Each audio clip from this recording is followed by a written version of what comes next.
যুক্তরাষ্ট্র নয়, গত ৫ বছরে সবচেয়ে বেশি ভারতের নাগরিককে দেশে ফেরত পাঠিয়েছে সৌদি আরব। গত শনিবার ভারতের উচ্চকক্ষের রাজ্যসভায় দেশটির পররাষ্ট্র মন্ত্রণালয় উত্থাপিত সরকারি তথ্যের বরাত দিয়ে সংবাদ মাধ্যম ইন্ডিয়া টুডে এই খবর জানিয়েছে।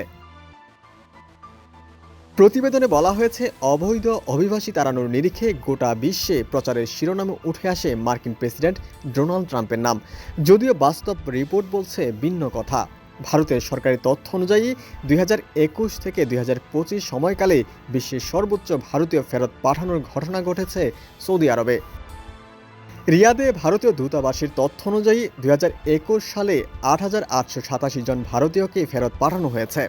2022 সালে ফেরত পাঠানো হয়েছে 10,277 জনকে। এছাড়া 2023 সালে 11,486 জন, 2024 সালে 9,206 জন এবং চলতি বছর এখন পর্যন্ত 7,019 জন ভারতীয়কে ফেরত পাঠিয়েছে দেশটি।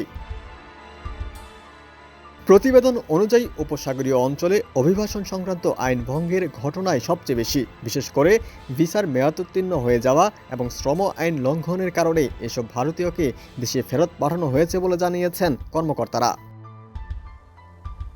সৌদি আরবের এক জ্যেষ্ঠ কর্মকর্তা বলেছেন, উপসাগরীয় অঞ্চল, বিশেষ করে সৌদি আরবে ভিসার মেয়াদোত্তীর্ণ থাকা, কাজের অনুমতি ছাড়া কাজ করা ও বসবাস আইন লঙ্ঘনের কারণে ব্যাপক মাত্রায় প্রত্যাবাসন কার্যক্রম চলছে।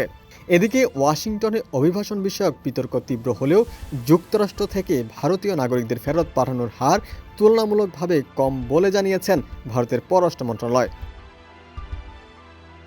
ডেস্ক রিপোর্ট, সমকাল।